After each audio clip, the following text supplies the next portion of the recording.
Bonjour, la société Satma PPC est installée dans le Grésivaudan depuis 1965 et dans l'électrolyse d'aluminium depuis son origine. Et sa caractéristique principale, c'est que sa matière première est l'énergie et notamment l'électricité. Notre second poste est l'aluminium, mais l'aluminium haute pureté, c'est-à-dire raffiné à 99,99% d'aluminium. Nous effectuons un traitement électrochimique en continu, donc l'usine fonctionne 7 jours sur 7, 24 heures sur 24. Nous déroulons des bobines d'aluminium dans des bains d'acide fort et nous injectons du courant pour transformer l'aluminium. Le but de cette transformation est de réaliser une anode de condensateur électrolytique qui est un composant passif pour l'électronique. Nous sommes sur un marché de niche, nous adressons un marché mondial, nous livrons sur 4 continents, dans plus de 22 pays. Et nous sommes le 3e plus gros exportateur de l'Isère. Concernant l'aluminium, nous achetons des lèzes de 500 mm que nous faisons dérouler dans des bains, différents bains d'acide, et que nous réenroulons. Donc lors de cette opération, au niveau des procédés, on a des chutes sur les côtés qui créent des pertes. Il s'agit de 4 mm de chaque côté qui ne permettent pas d'être vendus. Si bien qu'à la fin de la transformation, il nous reste 480 mm qui sont vendus sur le marché. Aujourd'hui, nous essayons de qualifier la matière. Or, les procédés de fabrication de nos fournisseurs nous sont inconnus. Par conséquent, nous ne sommes pas en mesure de savoir à l'avance si le produit est conforme. Cela signifie qu'il faut transformer le produit pour en connaître la qualité. Donc c'est une raison importante aussi de rejet de matière, avec des discussions très longues et très compliquées avec les fournisseurs de matière, car vous comprenez bien qu'on va se renvoyer la responsabilité du défaut. Aujourd'hui, le constat qu'on fait, c'est que depuis des années, on réalise des rebuts qu'on appelle mise en œuvre dans notre secteur d'activité, qui correspond environ à 13%. Ce qui signifie que pour pouvoir vendre 100 mètres carrés d'aluminium à nos clients, il nous faut transformer 113 mètres carrés. On s'est habitué avec le temps à ce que ce soit la norme.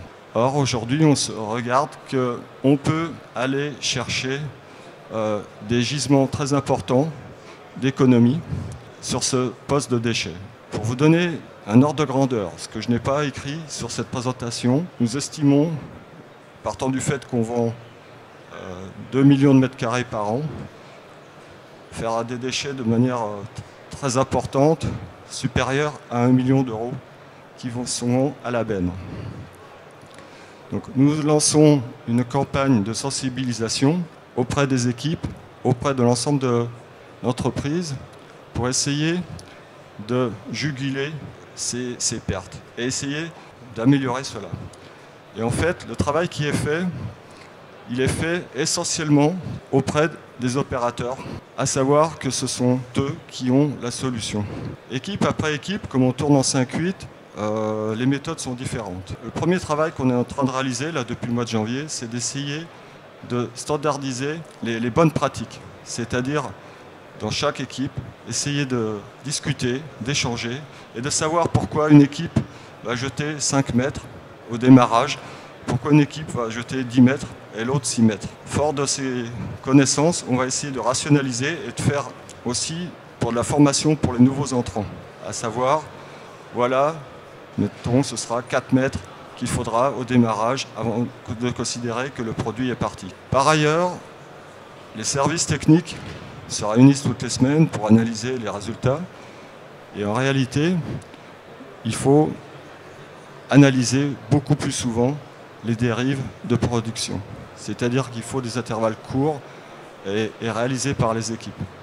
Donc, en fait, l'idée aujourd'hui, c'est de ne plus confier à des services méthodes le soin de dire comment il faut faire, mais vraiment de confier aux producteurs et aux mainteneurs comment fiabiliser l'outil, l'améliorer pour réduire les déchets, sachant que l'enjeu est considérable, qu'il est vital aussi pour l'entreprise et que c'est quelque chose qui peut être partagé avec les salariés. Est-ce que je peux vous poser une question? Ça m'a fait penser, ce que vous présentez, ça me fait penser à ce qui se déroule dans la presse autrefois, c'est-à-dire que pour démarrer un bon ancrage, il fallait faire... on jetait beaucoup de papier, quoi. Hein, parce qu'on a déjeté 10, 15, 20% de la production pour avoir une bonne qualité d'ancrage. Quel est le process qui conduit à ce que vous ayez 13% de perte? Alors, il y a des plis. Donc les plis, c'est une raison importante. Il y a le fait que l'environnement est hostile. On travaille avec de l'acide qui, en permanence, autodétruit les machines.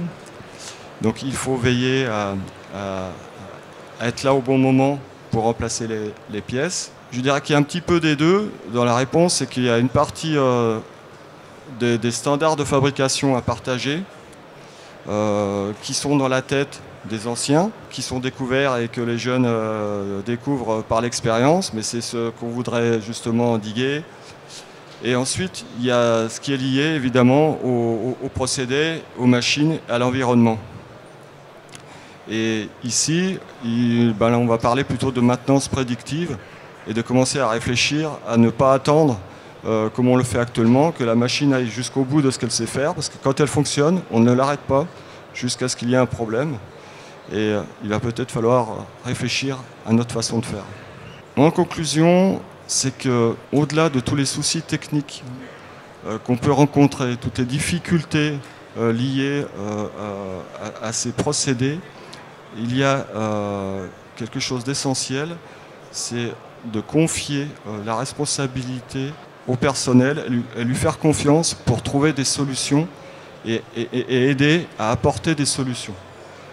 Donc aujourd'hui, l'idée, c'est vraiment de faire du bottom-up, c'est-à-dire que ce sont les équipes qui travaillent par petits groupes pour établir faire des petites vidéos, des explications qui serviront aussi pour les nouveaux entrants et pour aussi échanger pourquoi les uns font comme ça, les autres font comme ça.